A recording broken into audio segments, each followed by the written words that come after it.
Good morning to everyone, and of course, I'm very, again, thankful to the organizers for inviting me to be part of this activity or this event. And of course, the one that who actually spoke a while back said about a number of things, specifically on the need to save, the need to ensure one's future. And in fact, I will also be delving on that one as I focus on accelerating inclusive digital finance in the Philippines, particularly on how we can push for what I call sachet banking. So practically the idea is on how we could further retailize retail banking or retail services in the country through technology. Okay. So just to give you a snapshot, there was this study that was conducted way back that was published in September last year, saying that the Philippines leads Asia when it comes to financial inclusion. We are actually, we ranked 7th among the 26 countries. Of course, the top 6 countries would include Kenya, Brazil, Mexico, Colombia, and South Africa. But you know that there were practically 4 criteria that were included in this particular study, and in those 3, we actually, we got almost get a perfect score. In fact, for the country commitment, we got 100%. In terms of regulatory environment, also 100%, because that is very evident with when it comes to enabling regulations, specifically coming from the BSP. So one thing for sure, among the regulators in the world, BSP has been one of the leading regulators when it comes to pushing or promoting innovations when it comes to promoting financial inclusion. But the only problem that we now have is on customer adoption. One speaker, the second speaker, said that the Philippines, that's true, that the Philippines is the pioneer when it comes to mobile money. So in fact, we're the first country to introduce mobile money through smart money way back in year 2001, way ahead when M-Pesa was established or was introduced in 2004. Now, as I've said, the emphasis now is on how we could accelerate inclusive digital finance. But the only problem now is really on how the Filipino people would be able to adopt or embrace technology. It's quite paradoxical to state that while the Philippines, in the previous years, we were known to be the texting capital of the world, about 1 billion SMS per day, but that is gone, because it's now a data-driven economy or data-driven landscape in the country. But still, we Philippines would be regarded to be one of the most, the country with the most number of posts in FB, for example, or in terms of utilization for social media. So the objective of our company, of our institution, or the things that we've been doing right now is on how we could bring 30 million Filipinos to be financially included by year 2020.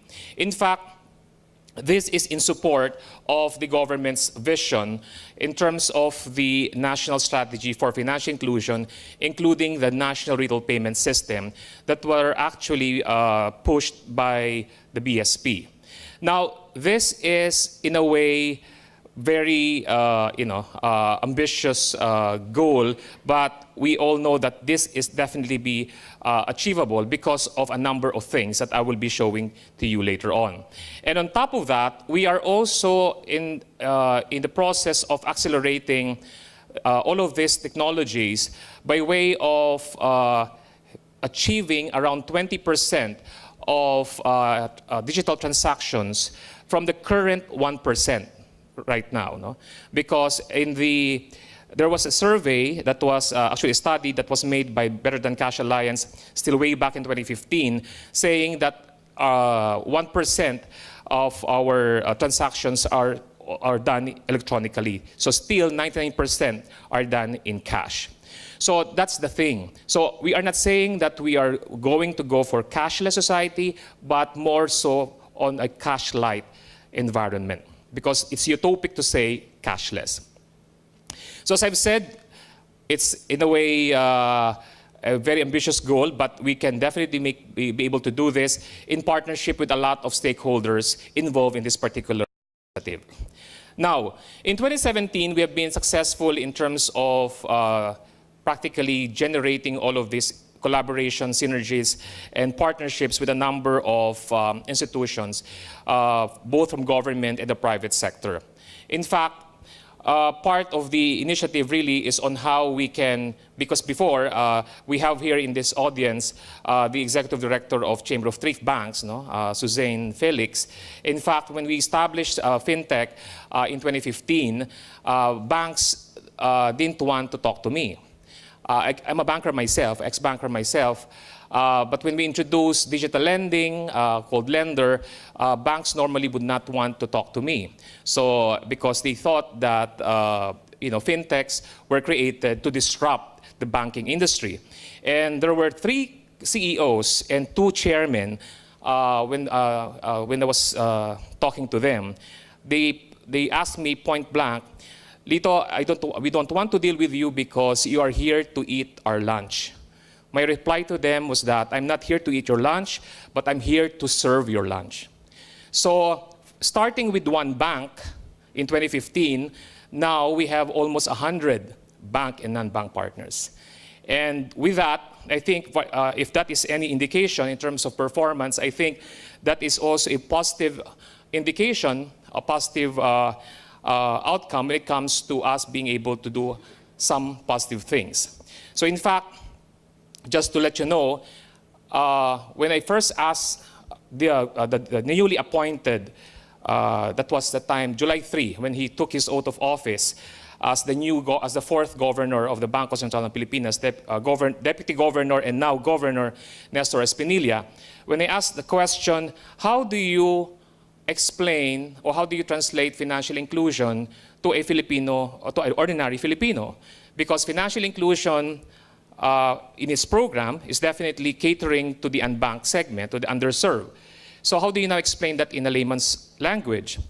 So there was no exact translation of financial inclusion, okay? Because if you are to talk to a tricycle driver, to a taho vendor, for example, they wouldn't understand what you're talking about in terms of financial inclusion. So remember, messaging is key. For them to be able to appreciate or to embrace your ideas, they first have to understand what you're trying to talk about, what you're trying to say. So, ergo, I told Governor Espinilla, why can't we come up with a program and call it KasamaKA? Because KasamaKA means that no one should be left behind, that everyone belongs.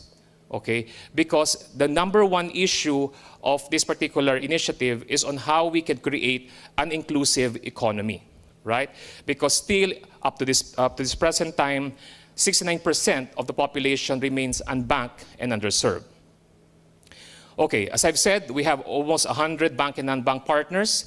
And so far, from the time that we established the digital lending platform way back 2015, we have grown to about 61% in terms of CAGR rate. We have released almost 30 billion pesos, or about $580 million, in terms of loan throughput.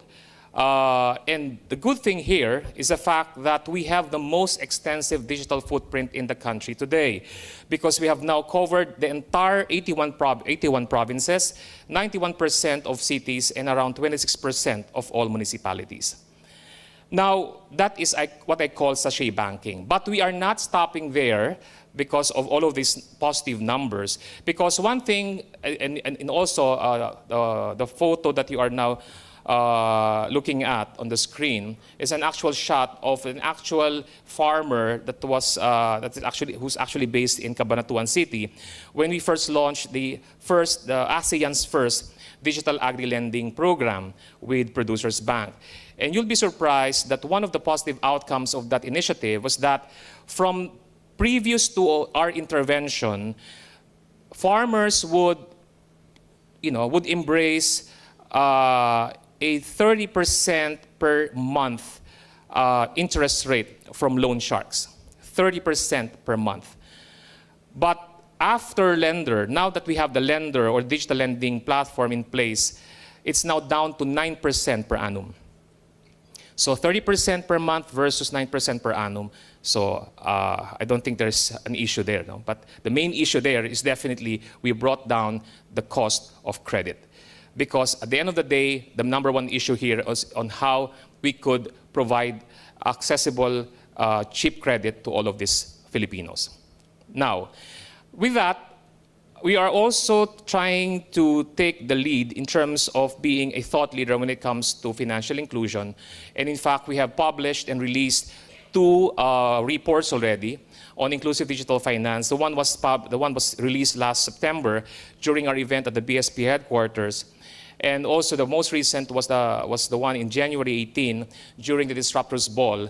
And this is what practically would be the sachet banking was thoroughly discussed in this particular publication. And you could actually download this online.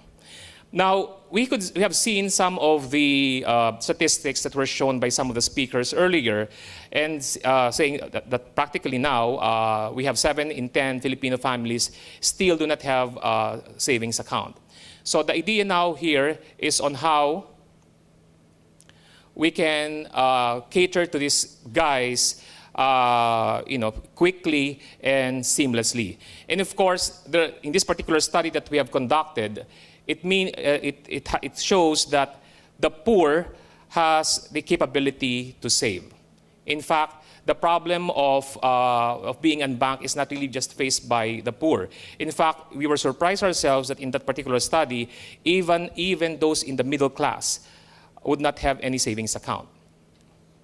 Okay.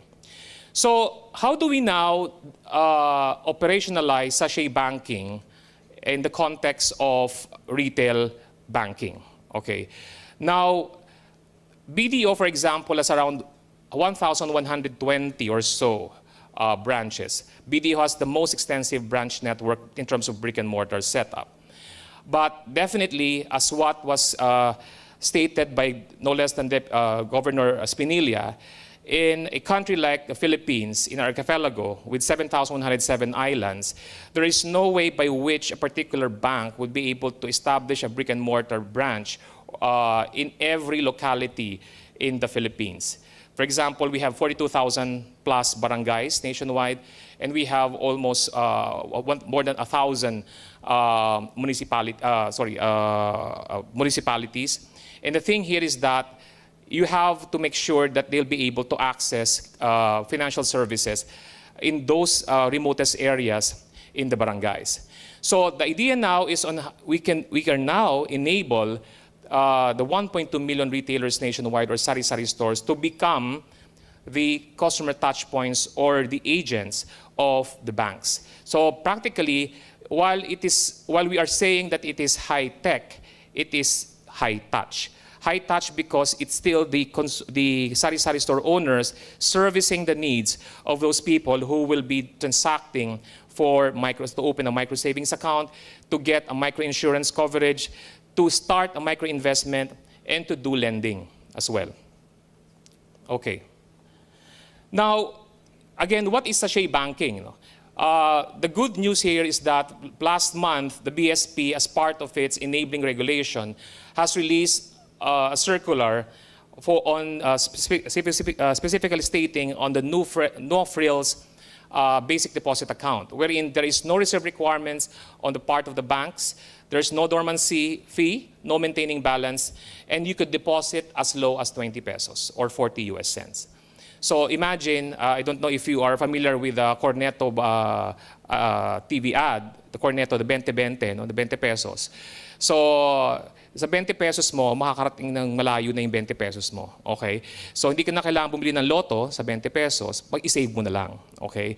Because just imagine, even those people who are tricycle drivers, jeepney drivers, while they are waiting for their turn or while they're resting, sa tabi ng tindahan, pwedeng pagtawid lang nila or 2 hakbang lang, yung kanilang boundary pwede nang ihulog doon sa sari-sari store without them having to go to a bank branch. So just imagine, when we did an interview of some of these guys, sabi nila, why do I even have to dress up just to go to a bank branch? Kasi sisinghutin ko lang yung lamig ng aircon sa loob ng branch. And you know that 60% of the foot traffic in bank branches are practically not the customers of those banks. not the clients of those banks. In fact, that is one of the main problems of banks right now on how to decongest their branches. And this is one way by which they could now address that pain point in terms of them being able to drive them to all of these sari-sari stores for them to be serviced. Okay. Now, what would now be the advantages or the benefits of sachet banking for the unbanked and underserved? Of course, it is affordable, it is convenient, accessible, and pervasive. Because this is the thing that we've done in terms of study. In fact, we have the first 5 banks, I won't mention the names, that will now be part of this sachet banking. And we are doing this by the second quarter of this year. And definitely, just imagine, banks would now be able to leapfrog their branch network from hundreds of branches currently to as much as 1 million touch points nationwide. Because remember, the main idea here is on how you could generate new-to-bank customers in terms of volume. Of course, for banks, it is definitely effective, has wider reach, it has operational efficiency, and practically, at the end of the day, it would expand your new-to-bank base. Because just imagine, it is a no capex proposition rather an OPEX-based proposition. Because remember that in our case, while we are part of the PLDT Group, we are telco agnostic. We serve all we serve all subscribers regardless of your telco affiliation. Next. So KasamaKA, as a national movement for financial inclusion, in fact, this was adopted as a national movement and social advocacy by the Liga ng mga Barangay and also adopted by the House of Representatives and the Senate. In fact, we are just waiting for the presidential proclamation by the President Duterte, making it as a national movement across the country. So therefore, this particular initiative covers micro-savings, micro-insurance, micro-investment, and microcredit or lending, which is through our Lendr facility. And of course, it goes with it alternative scoring, digital KYC, and of course, micropayments as well. Because in terms of micropayments, of course, I think you know that we are part of the Voyager Group, and part of our Voyager Group is PayMaya, which is who will be talking after me. And we'll be discussing about PayMaya later on. So the thing here is that while we have 69% of the population that remain unbanked and underserved, the problem here now is that they don't have a credit footprint. They don't have a credit score. While we have the CISA law in place, or the Credit Information Systems Act, still most Filipinos, if not majority of them, still do not have a credit score. Therefore, they are not practically being serviced by the formal financial institutions. And therefore, they have no options left but just to get the high interest rates coming from these loan sharks or predatory lenders, or what we call the proverbial 5-6 operators. So the thing here now is that because of them opening a savings account, or even getting microinsurance, then we will not be able to track them in terms of for them being able to generate for themselves a credit footprint that will now become part of the alternative credit scoring mechanism that we have put in place. Okay. Now, okay. So as I've said, these are the 4 pillars, okay? So you have the lending, we have micro-savings, microinsurance, and micro-investment. In fact, if you are to, practically, just to give you a snapshot, the 5 pillars of digital financial services would be contextualized or encapsulated in the acronym PISIL. PISIL, P-I-S-I-L, no? PISIL. So it's payment, investment, savings, insurance, and lending. Okay, so we have all of those in place under one roof. Okay, and of course, we know for a fact that while we only have 2 out of 10 Filipinos who have savings account, and you have practically potential billions of pesos that could easily be tapped to be placed for deposits. Okay, so one classic example in our studies, the study conducted last 3 months ago. we have all of these guys whom we met during that particular period.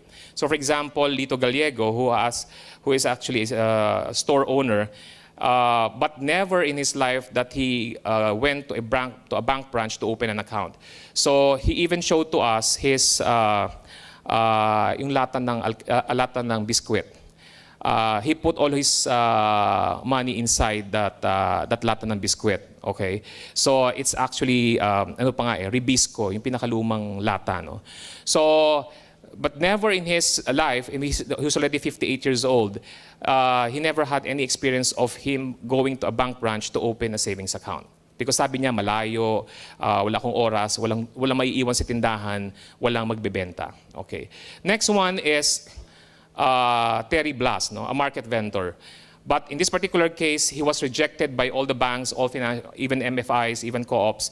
And the only thing that she does now is to always get a loan everyday loans from yung mga Bombay. Okay? Sabi ko nga, we also intend to digitalize the Bombay business, no?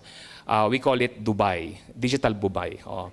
So yun. So Dubai. So we will launch that very soon, digitizing Bombay. So, but anyway, baka it might drive down the cost, cost down. So anyway, so the thing here is that just imagine every morning at 4 o'clock in the morning, she would get a loan from a loan shark for about 2,000 pesos, and the interest rate is 10 to 20% per day.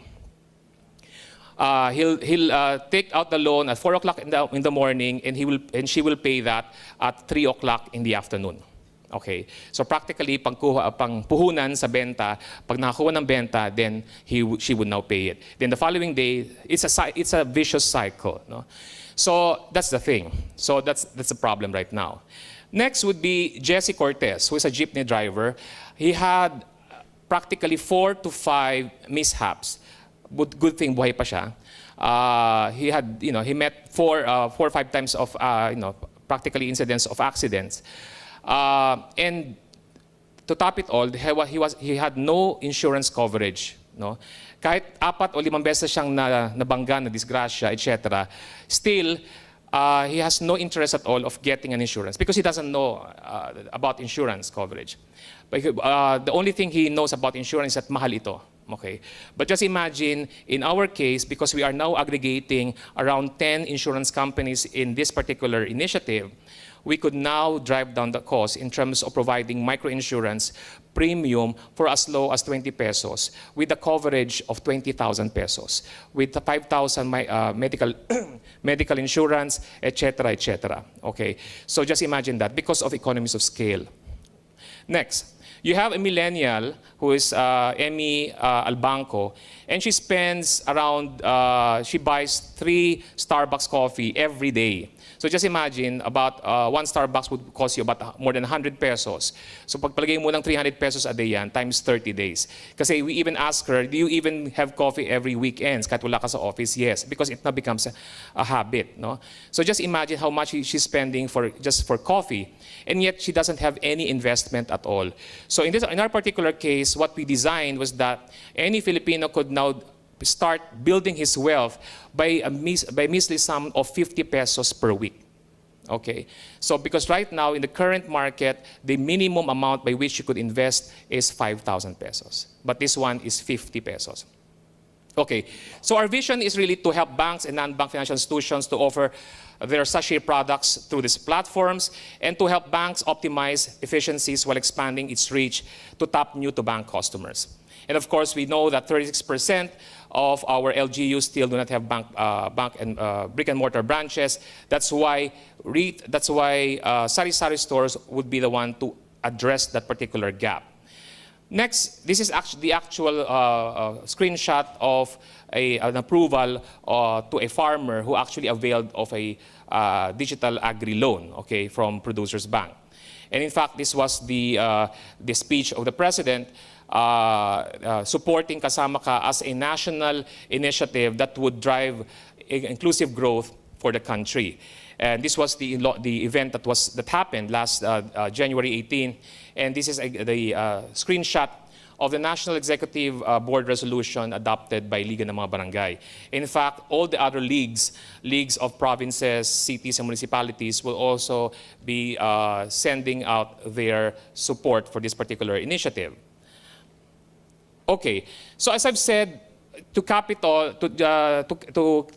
this particular presentation, the idea here really is on how we could realize what I call the 3 I's, no? Innovation, inclusivity, and interoperability.